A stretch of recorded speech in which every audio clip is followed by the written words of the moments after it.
Hi ladies and gentlemen, welcome back to 1 Minute Lessons. I'm Teacher Ben and this. And I'm Simone. Today we're going to be looking at the sh sound. I've noticed that a lot of Asians struggle with pronouncing sh, so we need to practice it a lot. So today I'm going to be practicing with Seema. So Seema, sh, Sh, sh, sh, sh. sh. So we practice the sound, now let's practice with a word. She, She, she. she. One more.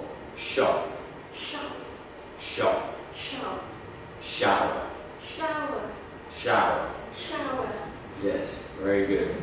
Practicing is very important for pronunciation as it helps to be more clear and people understand you better. So practice pronunciation and we'll continue to practice this every day. Thank you very much, ladies and gentlemen. See you next time and like and subscribe. After Thank you.